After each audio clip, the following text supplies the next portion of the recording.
साथियों, जय भीम, जय मूल निवासी, जय संविधान।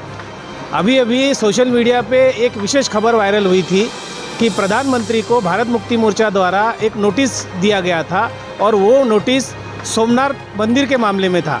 और उसमें जो विशेष इतिहास की जानकारी रखने वाले शख्स है वो आज हमारे साथ में है। आइए जानते हैं कि वो सोमनाथ मंदिर का मामला क्या है। सबसे पहले तो सर, हमारे चैनल पे आपका स्वागत है। धन्यवाद। सर, आपका परिचय दीजिए।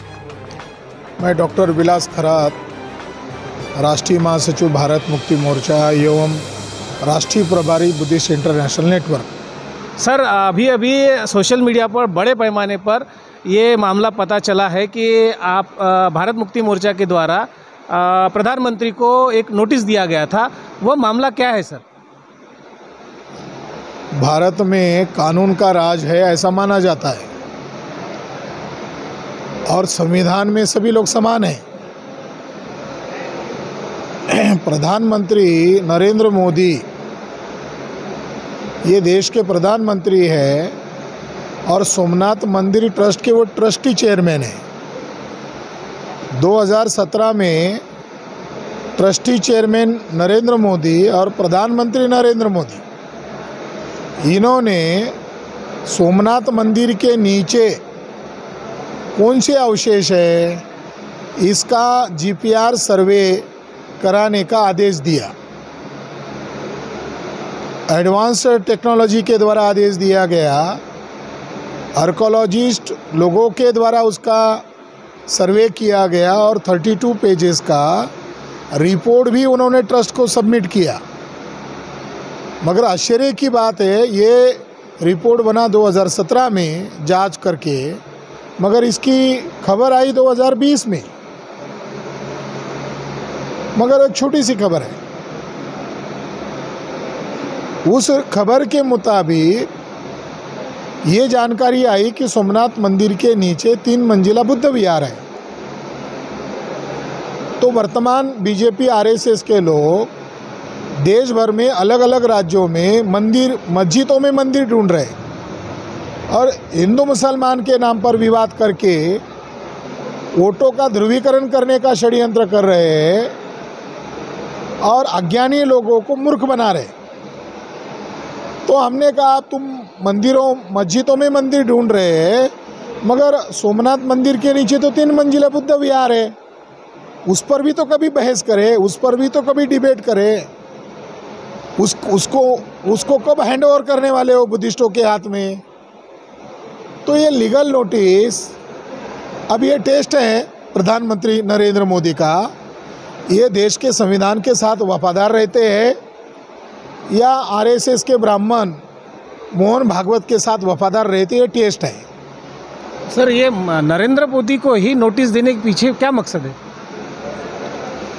नरेंद्र मोदी सोमनाथ मंदिर ट्रस्ट का ट्रस्टी चेयरमैन है।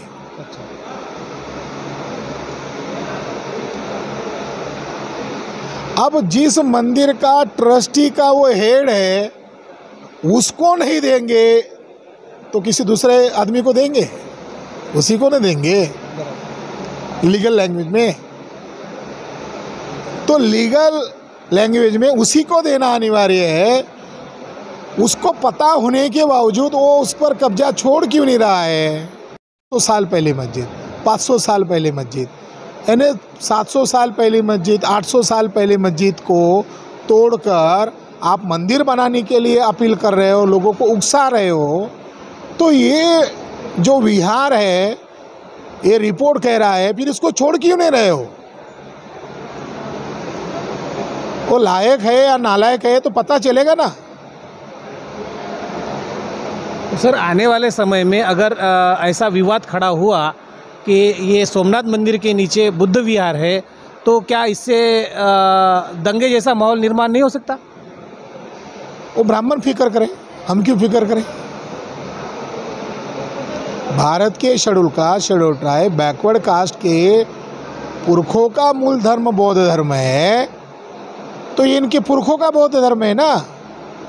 बौद्ध धर्म भारतीय लोगों के लिए पराया धर्म है क्या?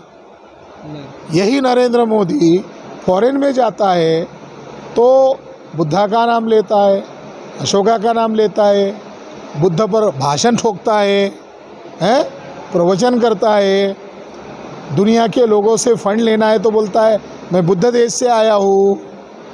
तो फिर इंडिया में उसकी मति मारी जाती है क्या? फॉरेन में जाते हो तो बुद्ध का नाम लेते हो, और इंडिया में आकर वो कवरेज के बाहर चले जाता है उनका दिमाग।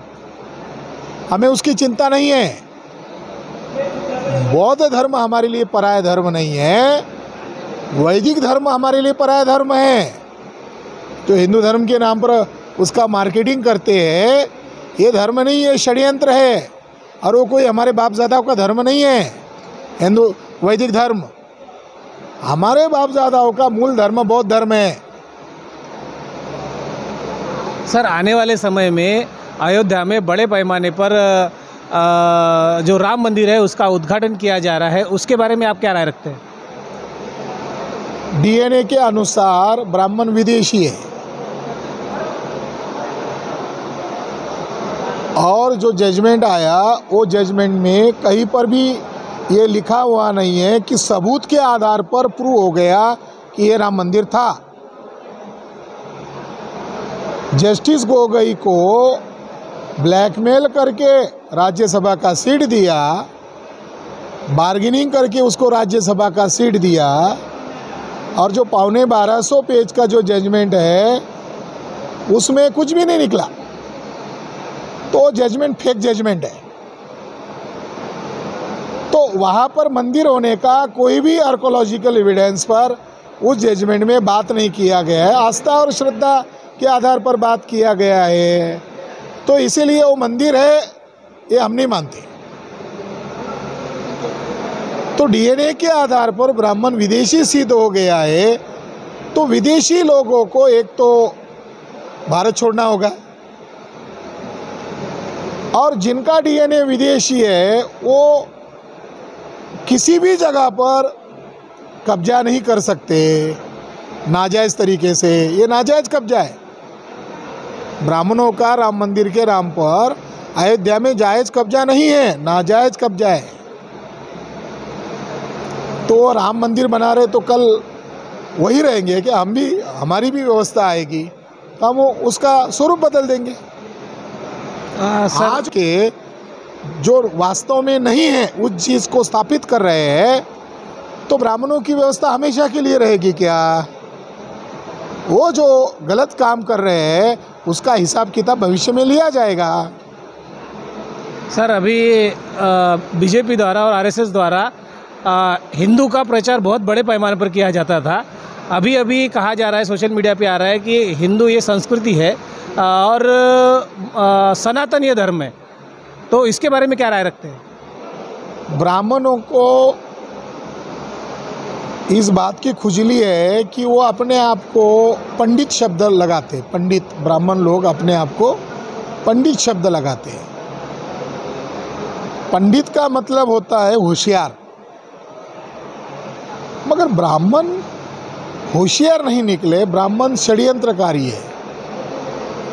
वो दूसरों की चीज़ को हड़पते हैं, दूसरों की संकल्पनाओं को चुराते हैं, और दूसरों की संकल्पनाओं को अपनी संकल्पना मानकर प्रचार करते हैं।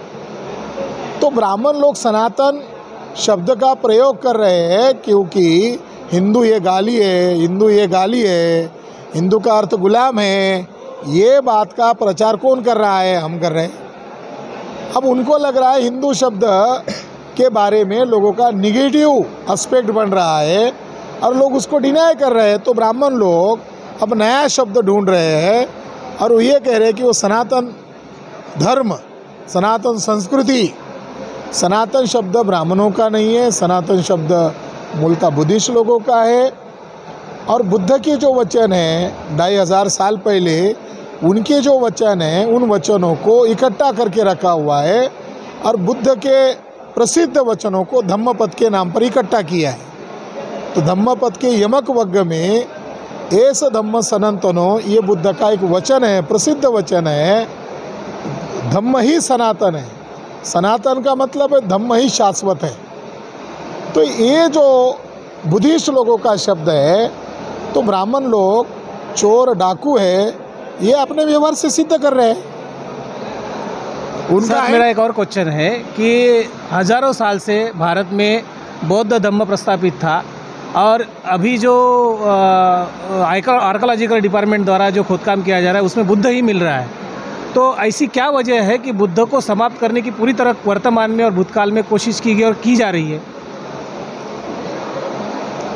ब्राह्मण लोगों को बौद्ध धर्म के प्रति नफरत था, घृणा था, तो ब्राह्मण लोगों ने बौद्ध भिक्षुओं का कत्लेआम किया।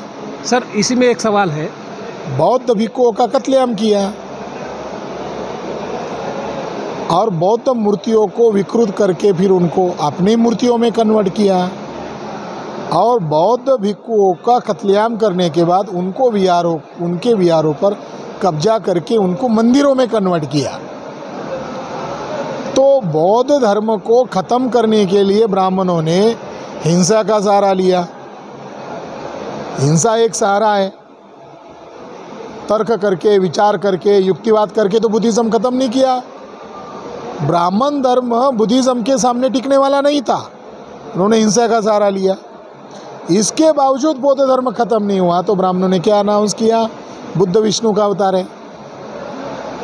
यानी जो महान होते हैं उनकी विचारधारा ख़त्म नहीं होती है, उनके समर्थक फिर भी उस महापुरुष को मानते हैं तो ब्राह्मण उसको एसिमुलेट करते हैं, स्वीकार करते हैं, निगल लेते हैं और बाद में उसका नाम त्याग देते हैं। इसके बावजूद भी बुद्धिज़्म ख़त्म नहीं हुआ। तो आज बाबा साहब अम्बेडकर के द्वारा बौद्ध धर्म अपनाने के कारण और बाबा साहब अम्बेडकर ने बौद्ध दर्शन साहित्य के रूप में लिखित रखने के कारण ये ऑल इंडिया के लोग उसको पढ़ रहे हैं और बाबा साहब के द्वारा बताए गए मार्गों को ढूंढ रहे हैं। तो सरकार के लोग जहाँ भी खुदाई होती है वहाँ बौद्ध धर्म के ही अवशेष मिल रहे हैं, मगर ये बात को उजागर कर नहीं रहे हैं। अगर इस बात को उजागर करेंगे तो बाबा साहब के अनुयायी ऑल इंडिया में हैं, भारत के बाहर है, तो वो लोग उनको हिसाब किताब मांगेंगे 84,000 स्तूप विहार कहाँ गए। तो इसके लिए ब्राह्मण लोग सरकारी संस्थाओं का जैसे न्यायपालिका, आर्कियोलॉजिकल सर्वे ऑफ इंडिया, उनका जो सोकॉल्ड राष्ट्रीय मीडिया इन बातों पर चर्चा नहीं करना चाहता है ये, मगर हमें तो चर्चा करनी चाहिए, हमें तो लोगों को बताना चाहिए। आपका कोई आखिरी सवाल? सर लास्ट में एक सवाल कि सोमनाथ मंदिर के लिए आपने प्रधानमंत्री को जो नोटिस दिया था उसके आगे के बारे में थोड़ा जानकारी दीजिए, आगे क्या होगा? अब क्या है, भारत के सिस्टम के अनुसार एक लीगल नोटिस एक प्रोसीजर है, उसको समय सीमा दिया तो 15 दिन के भीतर तुम्हें हमें जवाब देना होगा। अगर नहीं देते हो कब खाली करने वाले हमें जवाब देना होगा।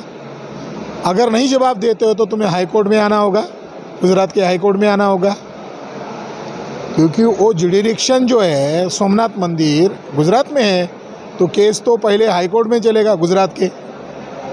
तो अब गुजरात के हाई कोर्ट में नरेंद्र मोदी को वकील भेजना होगा और उधर हमारा वकील उसको सवाल पूछेगा। वो अगर हमसे जवाब नहीं दे रहा है तो नरेंद्र मोदी को कोई अथॉरिटी नहीं है कि उसको मन मर्जी से रहा जाए। नरेंद्र मोदी को भी उतना अथॉरिटी है जितना सिटीजन ऑफ इंडिया को है, जितना हमें है। तो नरेंद्र मोदी को हम घसीट रहे हैं और कटघरे में खड़ा करके उसको सवाल पूछेंगे। फिर अगली प्रोसीजर होगी, उनको उनके पक्ष का उनका पक्ष रखना होगा, हम हमारा पक्ष रखेंगे। तो कोई भी एक महिला जो होती है, गृहिणी महिला, वो जब चावल पकाती है तो एक तिनका देखती है, पका या नहीं पका। तो उसी आधार पर सोमनाथ मंदिर एक उदाहरण है, इसके ऊपर ब्राह्मणों ने कब्जा किया है। तो भारत में जितने भी प्रसिद्ध मंदिर है वो अशोक सम्राट के विहार है, ये सिद्ध करने के लिए वो काफ़ी है।